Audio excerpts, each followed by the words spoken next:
आज हम लोग पढ़ेंगे विद्युत अपघट्य के बारे में, इलेक्ट्रोलाइट के बारे में। इलेक्ट्रोलाइट इसका हिंदी होता है विद्युत अपघट्य। ये इलेक्ट्रोलाइट क्या होता है, विद्युत अपघट्य क्या होता है?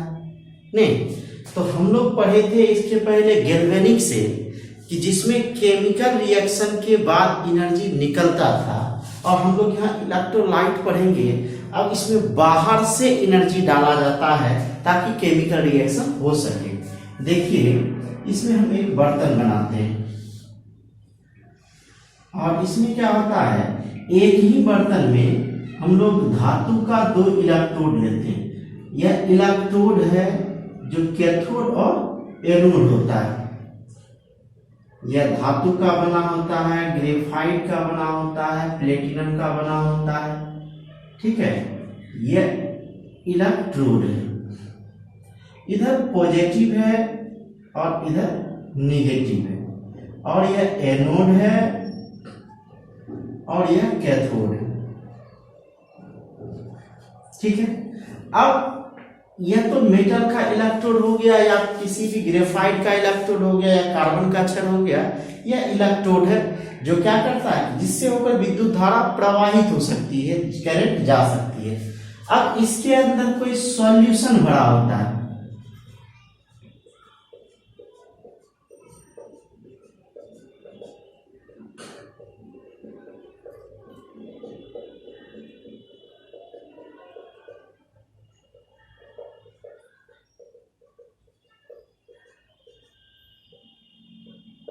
यह जो सॉल्यूशन भरा होता है, इसी सॉल्यूशन को, विलयन को हम लोग इलेक्ट्रोलाइट कहते हैं, मतलब विद्युत अपघट्य कहते हैं।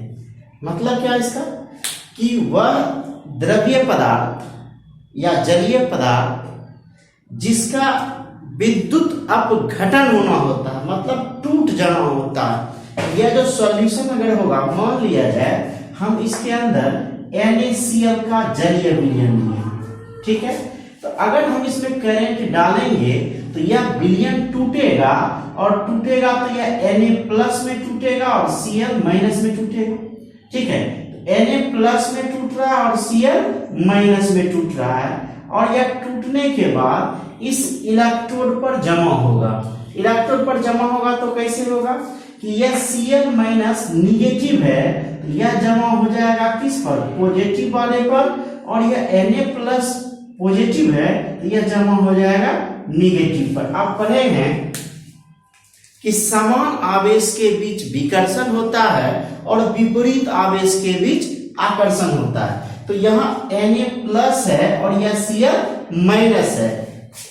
ठीक है, देखिए ध्यान से, यह Na+ है और यह क्या है, Cl- है। तो जब यह Na+ और Cl- टूटेगा तो Na+ आयन में और Cl- आयन में टूटेगा, तो यह Na+ आयन कैथोड पर जमा होगा, Cl- आयन एनोड पर जमा होगा।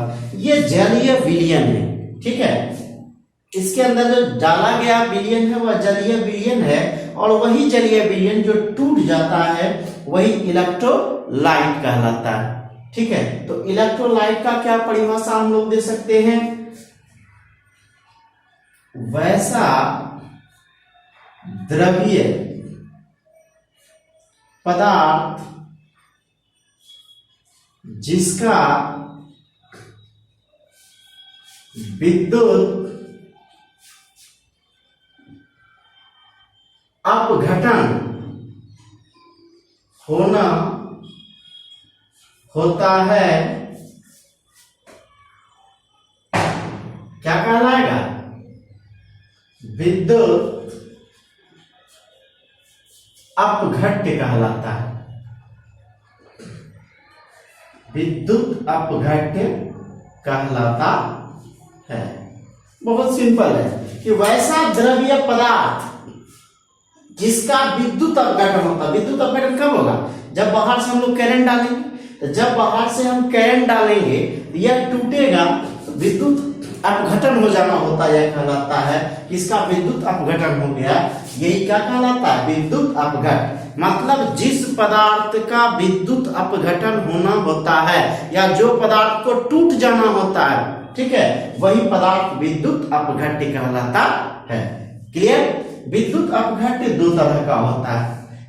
पहला होता है strong electrolyte. Strong electrolyte, strong electrolyte क्या हुआ कि मतलब ऐसा द्रव्य पदार्थ जो पूर्ण रूपेण आयन में क्या कर जाए, टूट जाए, मतलब इसके एक एक कण जो होते हैं पूर्ण रूपेण आयन में टूट जाते हैं, ऐसे विद्युत अपघट स्ट्रॉन्ग इलेक्ट्रोलाइट मतलब प्रबल विद्युत अपघट्य कहलाता है। नाम से ही पता चलता है प्रबल विद्युत अपघट्य।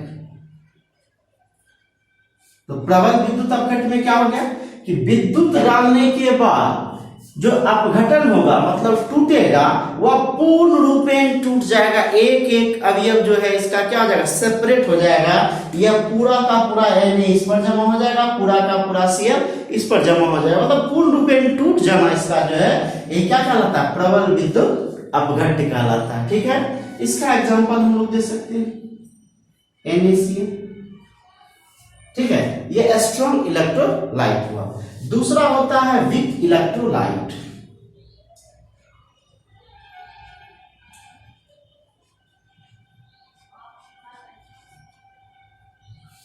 ये प्रबल हुआ, यह क्या हो जाएगा, कमजोर, निर्बल। ठीक है, तो यह क्या हो जाएगा, निर्बल विद्युत अपघट्य।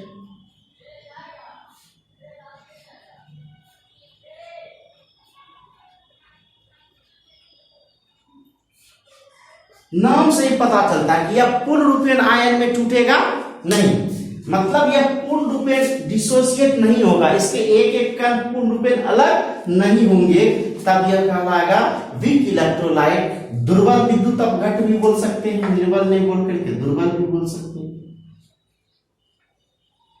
दुर्बल विद्युत अपघट्य भी बोल सकते हैं। कहने का मतलब कि यह पूर्ण रूपेण आयन में डिसोसिएट नहीं होता है। इसका एग्जांपल आप दे सकते हैं CH3COOH। ठीक है, ये आगे पढ़िएगा। स्ट्रॉन्ग इलेक्ट्रोलाइट, वीक इलेक्ट्रोलाइट के आधार पर एक लॉ दिया गया, कोरडाउस लॉ, आगे हम लोग देखेंगे। पहले आप ये समझ लीजिए। तो हम बात किए क्या, इलेक्ट्रोलाइट का, विद्युत अपघट्य का।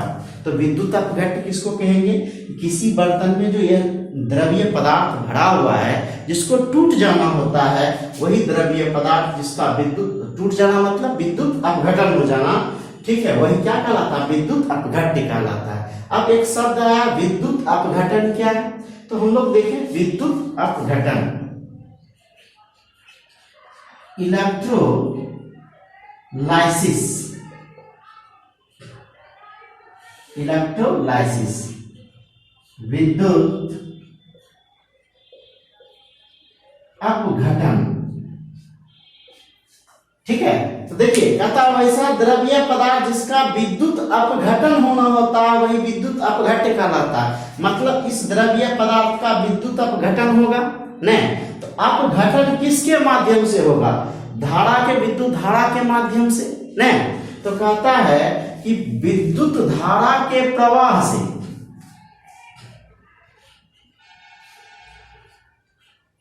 विद्युत धारा के प्रवाह से,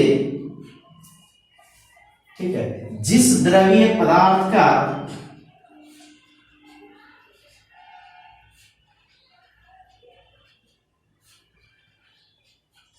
विखंडन होता है मतलब टूटता है, ठीक है, जिस द्रव्य पदार्थ का विखंडन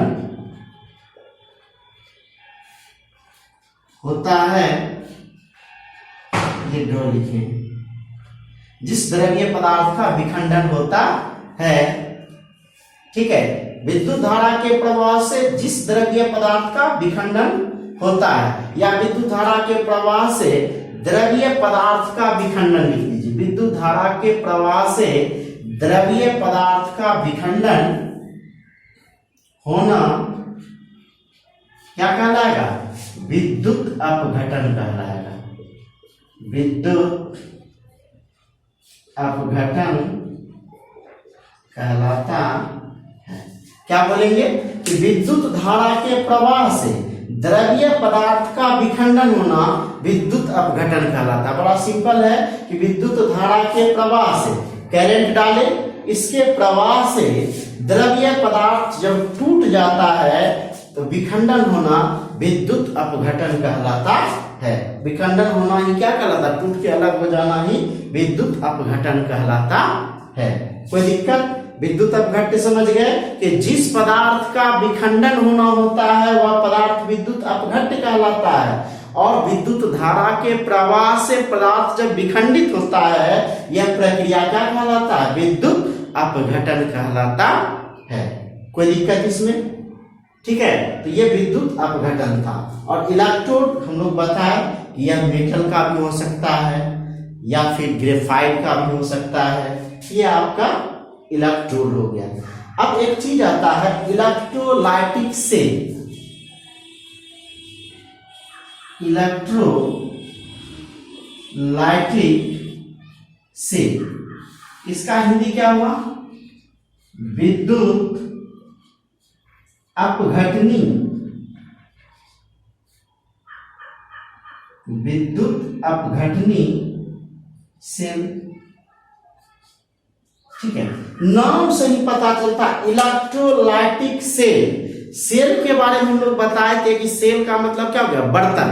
नहीं, तो जिस बर्तन में विद्युत अपघटन की घटना घटित होती है वही विद्युत अपघटनी सेल कहलाता है। पहले हम लोग पढ़ चुके हैं कि जिस पात्र में, पात्र मतलब होता है बर्तन, जिस पात्र में विद्युत अपघटन की क्रिया होती है, जिस पात्र में विद्युत अपघटन की क्रिया होती है उसे विद्युत अपघटनी सेल कहते हैं।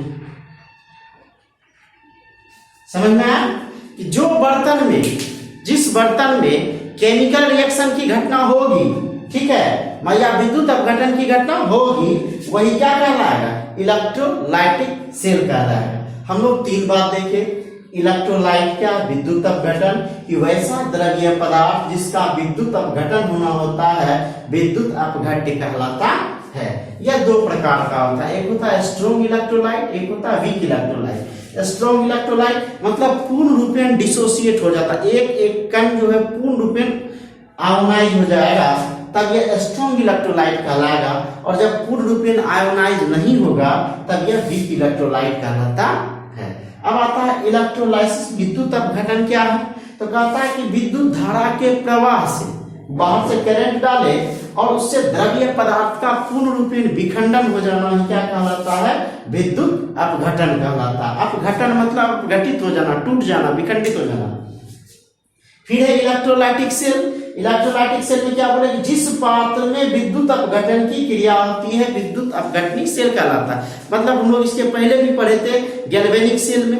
सेल का मतलब बोले थे बर्तन जिसके अंदर केमिकल रिएक्शन की घटना होती है। तो यहाँ भी क्या होगा? विद्युत अपघटन की घटना हो रही है, तो इसीलिए कहते हैं जिस पात्र में विद्युत अपघटन की क्रिया होती है उसे विद्युत अपघटनी सेल कहते हैं। स्क्रीनशॉट ले लीजिए, लिख लीजिए।